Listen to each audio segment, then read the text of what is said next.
วันนี้เฮียนให้กันเมมเบอร์ปุยมาลสอมพลูมาปาเตะโอราลานิมินะทานหลายตัวให้ดูมันแม่ทานหลายตั้งไงตัวเฮียนเมมเบอร์เนี่ยวัลคุมสมลีปกมี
คนไข้เราครับช่วยเราคนที่เราช่วย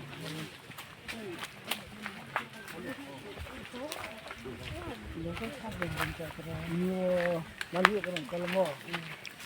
ยืนลายนี่มันละมันเป็นการผลิตว่าเป็นพันธุ์นะคร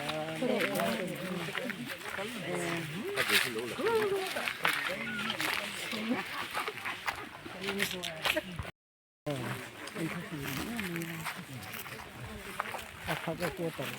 สับเซนแต่กันสับเซนต่อหม้อนั่นจะขับตัวจะนอนอม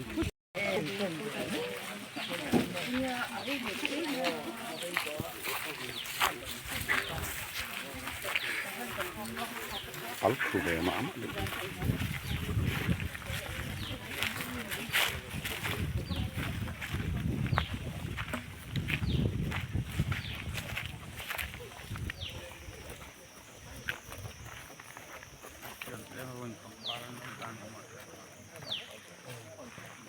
Tetema.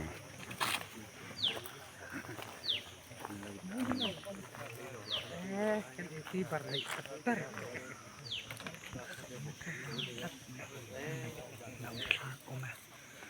Banyak pot setelah jatuh.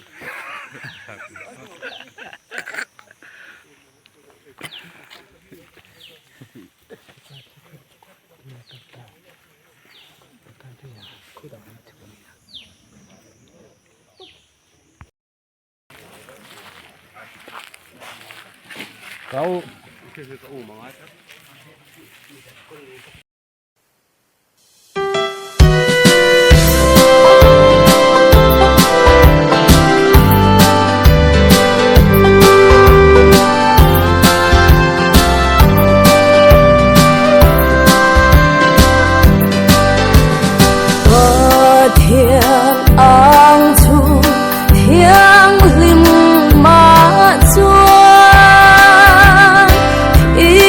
lỡ